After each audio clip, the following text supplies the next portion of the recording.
భారత్ పాక్ సరిహద్దులో తీవ్ర ఉద్రిక్తమైనటువంటి పరిస్థితులు నెలకొన్నాయి. శత్రు దేశానికి బుద్ధి చెప్పేందుకు భారత్ కూడా సిద్ధమవుతున్నటువంటి పరిస్థితులు నెలకొన్నాయి. అయితే ముఖ్యంగా పాక్‌కు వెళ్తున్నటువంటి వస్తువులు కావచ్చు, వాటన్నిటిపై కూడా భారత్ దృష్టి కూడా పెట్టడం జరిగింది. ముఖ్యంగా ఈ నెలలో జరిగినటువంటి దాడి తర్వాత చాలా ఉద్రిక్తమైనటువంటి పరిస్థితులు నెలకొన్నాయి.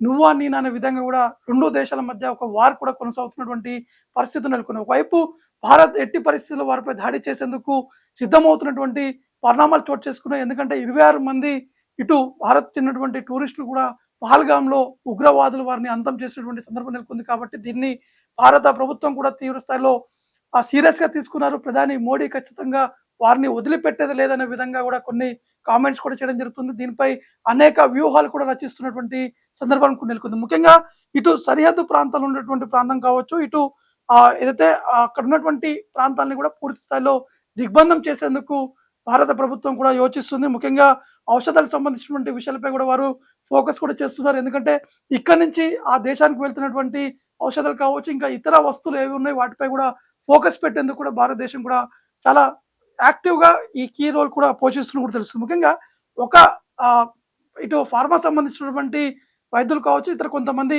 మీడియాతో మాట్లాడుతున్నటువంటి సందర్భాల్లో మేము పాకిస్తాన్‌కు ఎగుమతి సంబంధించినటువంటి ఆ డేటాను కూడా సేకరిస్తున్నాము.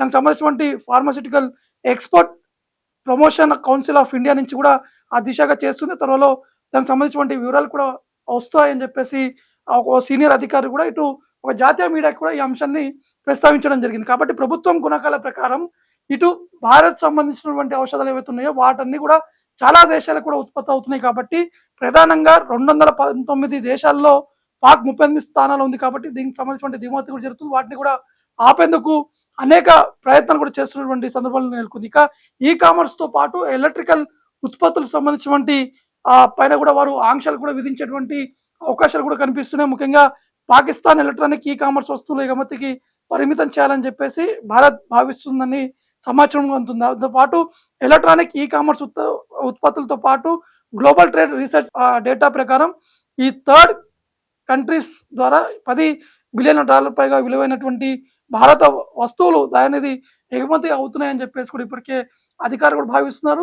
ఈ నేపథ్యంలోనే అధికారులు స్పష్టంగా దీనికి సంబంధించినటువంటి సమాచారం కూడా సేకరిస్తున్నారు. ఇప్పటికే సింధు జలాలకు సంబంధించినటువంటి వారి ఒప్పందం కూడా ఆపివేయడం జరిగింది. ఇప్పటికే ఆ సింధులో ఉన్నటువంటి ఆ ప్రాంతాల్లో ఉన్నటువంటి వారందరూ తీవ్ర స్థాయిలో ఆందోళన వ్యక్తం చేస్తున్నారు. వైపు రైతులు కూడా ఇబ్బంది పడుతున్నటువంటి సందర్భం నెలకొంది. కాబట్టి వీరందరూ పాక్‌కి వ్యతిరేకంగా ఇప్పటికే రోడ్డుపైకి వచ్చి బైఠాయించినటువంటి సందర్భాలు కూడా నెలకొన్నాయి. ఒక్కొక్కటి భారత్, పాక్ మధ్య కూడా చాలా తీవ్ర స్థాయిలో ఉద్రిక్తమైనటువంటి పరిస్థితులు కూడా నెలకొన్నటువంటి సందర్భాలు నెలకొన్నాయి. ఎందుకంటే భారత్ గతంలో కూడా అనేక సందర్భాలు కూడా చెప్పారు. ఎవరి జోలికి మేము వెళ్ళాము, వేరే వాళ్ళు మా జోలికి కూడా రావద్దనే విధంగా ఒక సిద్ధాంతంతో కూడా భారత్ ముందుకు వెళ్తున్నటువంటి సందర్భాల్లో పాక్ సంబంధించినటువంటి ఉగ్రవాదులు వారు చేసినటువంటి దాడి తర్వాత భారత్ ప్రభుత్వం చాలా సీరియస్‌గా తీసుకుంది. ఎట్టి పరిస్థితిలో ఇది సహించేది లేదు. ఎందుకంటే 26 మంది మామూలుగా ఉన్నటువంటి టూరిస్టులు అక్కడికి వచ్చేటువంటి వారిని ఈ విధంగా కాల్చి చంపడం, ముఖ్యంగా వారి మతాల్ని అడిగి ఈ విధంగా ఫైరింగ్ చేయడం అనేది దాని అంశాలపై భారత్ కూడా చాలా సీరియస్‌గా తీసుకోవడం జరిగింది. పాకిస్తాన్‌కి ఏ వస్తువులైనా వెళ్ళినా కానీ వాటిపై ఖచ్చితంగా నిషేధం విధించేటువంటి విధంగా భారత ప్రభుత్వం కూడా చాలా ప్రయత్నాలు చేస్తున్నారు. దీనికి సంబంధించినటువంటి సమాచారం కూడా సేకరిస్తున్నారు. ఇప్పటికే భారత్‌కి అనేక దేశాల నుంచి కూడా సపోర్ట్ కూడా అందింది.